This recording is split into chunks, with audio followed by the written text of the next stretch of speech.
Hi and hello there everyone! So, dito na tayo ulit sa ating stalking time, no? So, pwede ninyong isipin ang inyong person on your mind, no? At mag-focus kayo, no? Habang iniisip sila or habang ako ay nagsha-shuffling or habang ako ay nagsasalita, it's up to you, no? So, alamin natin dito ang inyong situation at, just pick up only yung mga messages na mag-resonate here for you guys, no? At kung hindi naman, just leave the rest behind kasi baka yun ay para sa ating other viewers, no? And yes, kung hindi niyo pa knows, meron pa po tayong other channel. Link ay nandyan sa ating description box, no? Which is our main channel, ang The High Priestess Tarot. Meron din tayong ina-upload dyan na daily collective readings for all signs. Meron din tayong reading per zodiac sign, no? Yan ay weekly and meron din tayong monthly readings. Kaya naman kung interesado kayo, i-click lamang yan para mapunta na kayo doon sa ating other channel. Okay, so now let's go ahead and check this messages right here, no? Stalking time, na alamin natin yan, no? Ang ginagawa ngayon ng person on your mind, kung meron ba siyang thoughts of you, or meron ba siya ngayong, alam na, mga dinidil, whatever. So, wala tayong gender, just take only what resonates. Okay, let's see the situation. Archangel Michael, thank you so much. Together with the angel guides, can we get messages connecting with my collective people?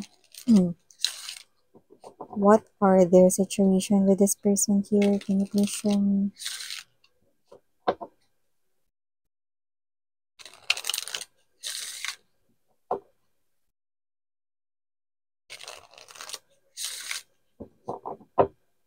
Okay, so let's go ahead and check these messages right here for ya collective.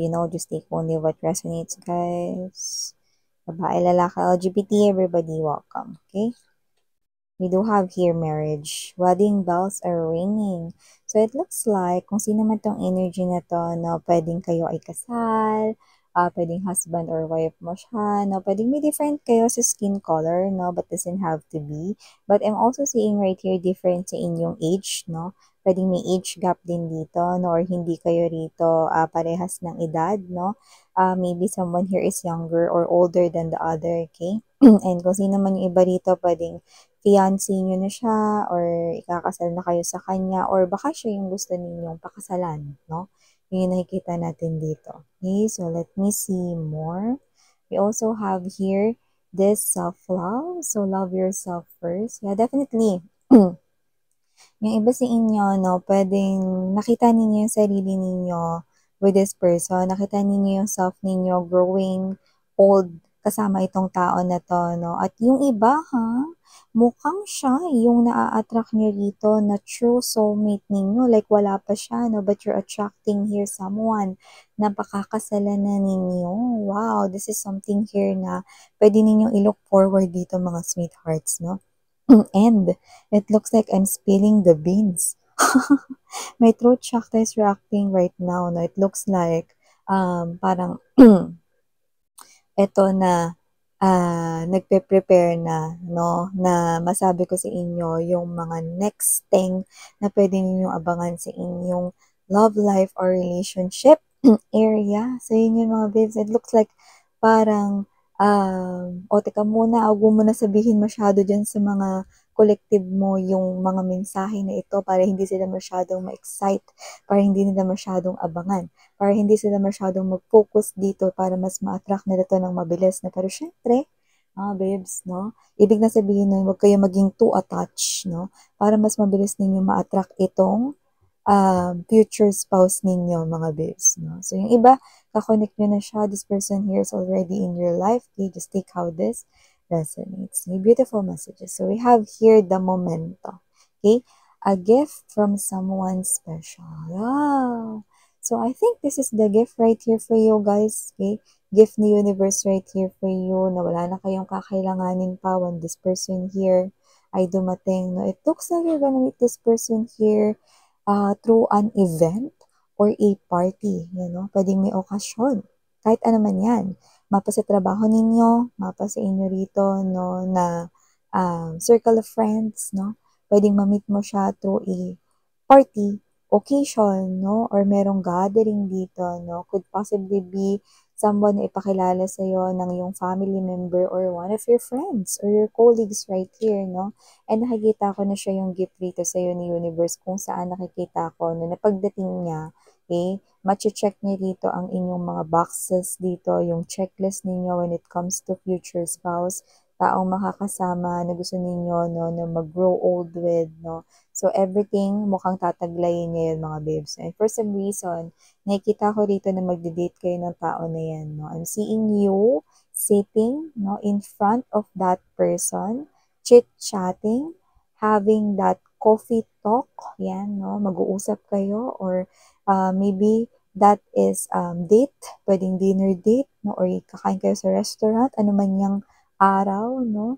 Nakita natin dito that you will be definitely go out on a date with this person right here. Wow, we also have here workplace romance. Yeah, kakabanggit ko lang kanina. Pwedeng maging katrabaho mo siya, pwedeng maka-encounter mo siya rito na sa pamamagitan ng iyong katrabaho, makilala sa iyong katrabaho, ipakilala sa iyo, or pwedeng kung may negosyo kayo na pwedeng ito ay isa sa mga tatangkilik ng mga produktong sinisell mo, items na sinisell mo, or services, no, ng negosyo rito mo. Kaya naman nakikita natin dito that with this common cause connection, possible na meron talaga kayo ritong common nakakilala or common rito, no, na situation ninyong pagsasamahan, no? So, this person here could be someone na palaging ready. Yun yung nakikita natin dito, no? So, nakikita ko rito na siya yung klase ng energy na hindi nagpapanik basta-basta.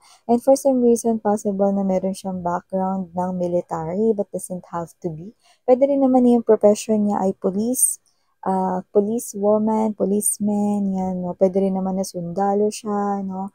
Or public servant, no? Doesn't have to be na police lang or soldier or whatever, no? Ibig lang sabihin na lagi siyang handa. Yung nakikita natin dito, no?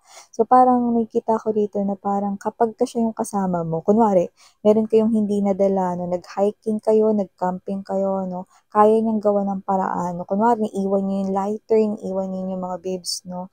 Yung pangsindi, no? Para magkaroon kayo ng bonfire or whatever, no? Kaya niyang gumawa ng apoy.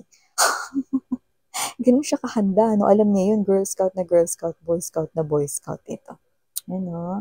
So, bongga. So, kuha pa tayo more. I also have here this friendly support. Yeah, kung hindi mo siya makikilala through a workmate or a colleague, you might be meeting this person here through your friend. At nakikita ko rito na posibleng magsimula rin kayo as friends. No? Siyempre, nakikita ko rito that this person here is someone, no, na posibleng maipakita niyo muna sa'yo rito yung kanya ritong pag-uugali, no? Bilang isang kaibigan, yung suporta niya, no? And I think this person here will not hesitate to help you out kapag kailangan mo ng tulong.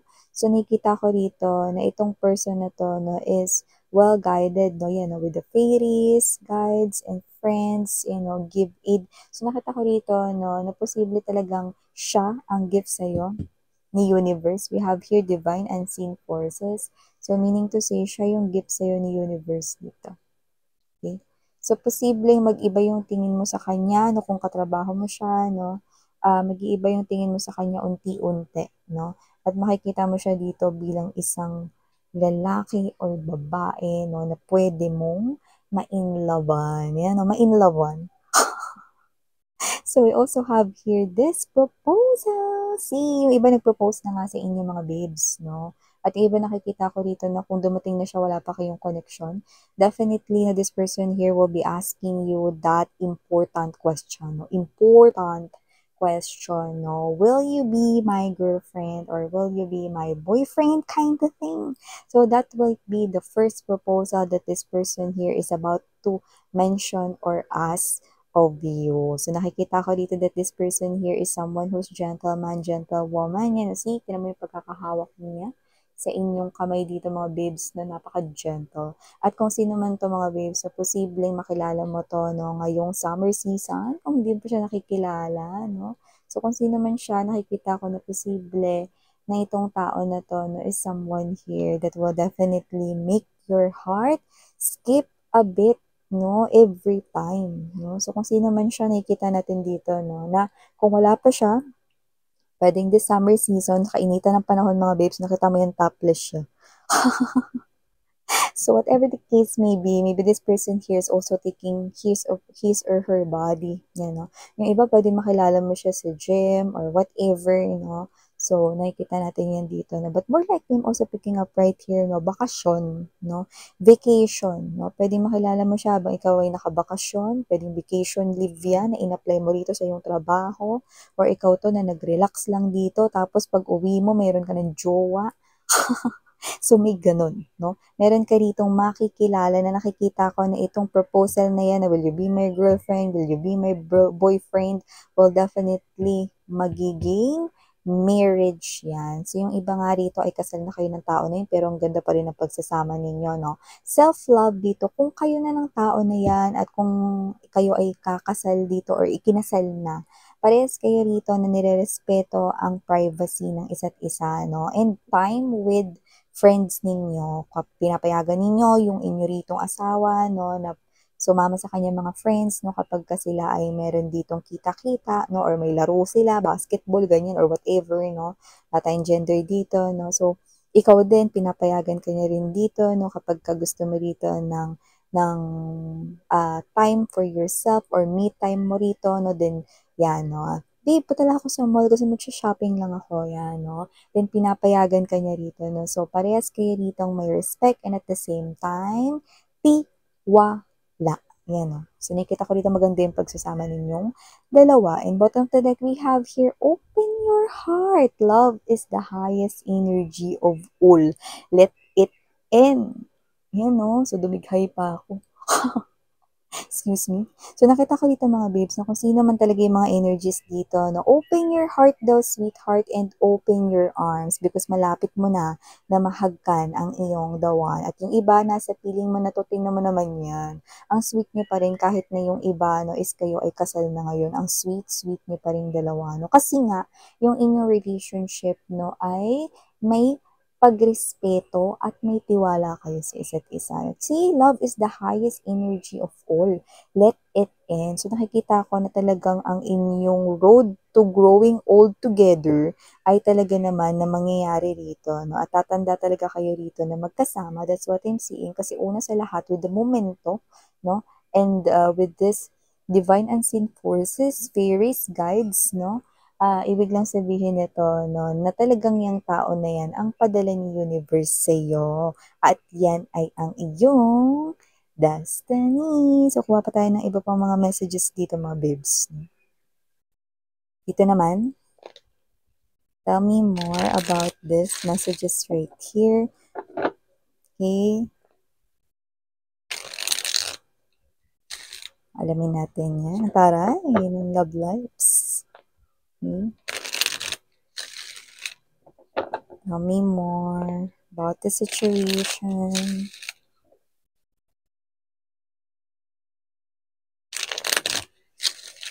Okay, thank you. Let's go ahead and check this more messages right here. Okay, we do have here the King of Swords. We also have here the Lovers, the High Priestess, the Five of Swords, the Six of Coins, the Page of Swords, and bottom of the deck we have the Ten of Coins. See? Yan. Ang ganda, diba? Taray. Well, hindi na tayo nagulat doon. Kaya nga kinanta ko, no, ng pagka-sweet-sweet ang Ten of Coins. Diba? Kasi dito pa lang, alam ko na, no, na napaka-positive. Nalipat natin dito mga babes.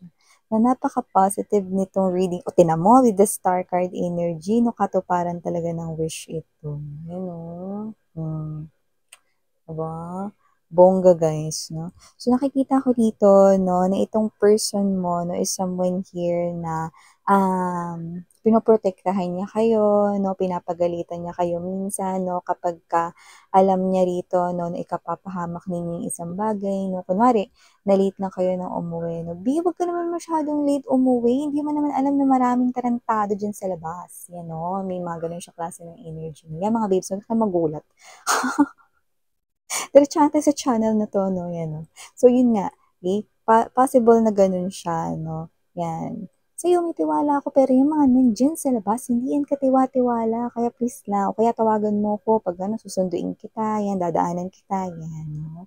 So this person here is protective of you 'no. So minsan iinis siya 'pag may mga situations dito 'no na posibleng, feeling niya posibleng ikapahamak mo yun 'no. "Babe, wag kang magsuot ng masyadong maikli ng ganyan kasi yung mga nandiya diyan mga manyak yan," mga gano'n 'no. So, this person here is protective of you, yan 'no.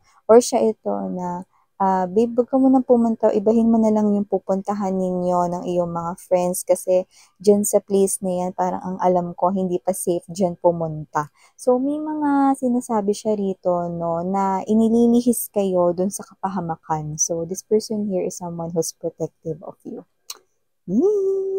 Nasa tamang tao ka. At nakita ko dito with the Lovers card energy, High Priestess 'no, hindi maitatago sa iba ang feelings niya for you. So, very kitang-kita na ito ng inyong mga friends or kung wala pa siya, makikita yan ng inyong mga friends, ng inyong family, ng inyong, mga katrabaho rito 'no. Hindi lihim ang kanyang love dito for you. Nakikita ko na makikita rin yan 'no, ng ibang tao 'no. So, nakikita ko dito that this person here is someone who's really gentlewoman, gentleman talaga 'no. So, nakikita ko dito na posibleng aalalayan ka niya 'no, kapag sakay kayo rito ng mga transportation 'no, kung hindi mo man abot yung hawakan sa MRT 'no, ipapalagay niya yung kamay mo sa braso niya, yung gano'n. Para hindi ka matumba, 'di ba, para hindi ka ma-out of balance, 'no, para 'pag na-out of balance ka 'no, papayakap ka rin sa kanya, taray. Kaya kung sino man 'tong energy na 'to, nakikita ko dito na talagang protective siya sa'yo and at the same time, very loving and caring, yan 'no. For some reason, may height difference kayo, yung nakikita ko dito, ano. So, the other one is also mas matangkad compared dun sa isa and the other one could be shorter than the other, yan, may mga gano'n tayong energies 'no. At saka nakikita ko rin dito mga babes na minsan na kayong pinagtanggol ng tao na 'to 'no, at dun mo nakita 'no, na talagang itong person mo is parang ang pogi niya.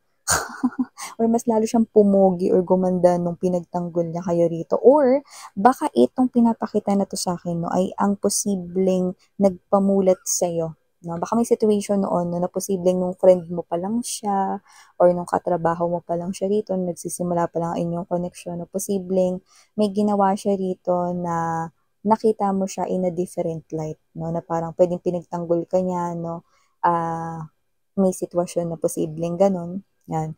Or posibleng kinampihan ka niya 'no, or pumunta siya dun sa side mo, yung gano'ng klase ng energy 'no. And also nakikita ko rin dito 'no, na kung sino man 'tong energy na 'to, walang duda mga babes 'no, Ten of Coins energy, isa lang ang sinasabi nito, okey?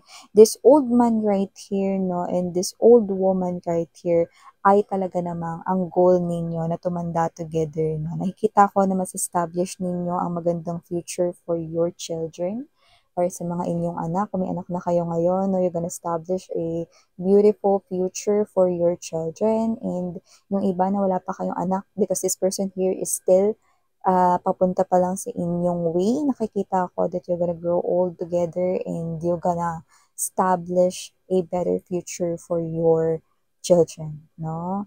For LGBTQs, of course, welcome din kayo basta makakasama mo siya sa pagtanda, sweetheart, 'no? Nakikita ko dito that you're gonna be together, 'no? At meron kayo ritong sariling tahanan, okey? Kung hindi man kayo wala pa kayo ngayong permanenteng tirahan or whatever, 'no, magkakaroon kayo niyan. Kasi nakikita ko yung dalawang taong nagsisikap para magkaroon ng magandang future. Okay? So, nakikita ko dito na aasenso kayong dalawa at nakikita ko 'no, na magkakaroon kayo rito 'no, ng, big family 'no. Bubuo kayo rito ng big family 'no, kung saan parang meron ditong schedule na every year or every may birthday, laging may pagsasama, may reunion, may kainan, may gano'n no? And if you are LGBTQs naman, no, nakita tayo dito ng pagtanggap, no, sa family ng both sides, no? It's blended family, acceptance, no? At nakikita ko na posibleng ganun din. Meron din kayo rito ng mga occasion na pagkasamahan na you are with your person and your person is with you. Okay? Yan man ay together with your friends, no, na tinuturing nyo na rin family. So, definitely, nakikita ko kayo rito na talagang puputi yung buhok ninyo, no? Pero kayo pa rin ay magkasama. Wow! Taray. So, i-clean nyo na yung mga mensahe nito mga babes na so that yung nakukuha ko dito sa person na iniisip mo ngayon, di ba? At yung iba naman, no, na wala kayong specific na iniisip, no, pero nandito kayo at nanonood na din. You're doing the self-love, sweetheart, and you're attracting here your true soulmate, no? And that soulmate is coming right up sa inyo. So again, I'm Yuriana Oni, Sarang Hiyo, Love and Light.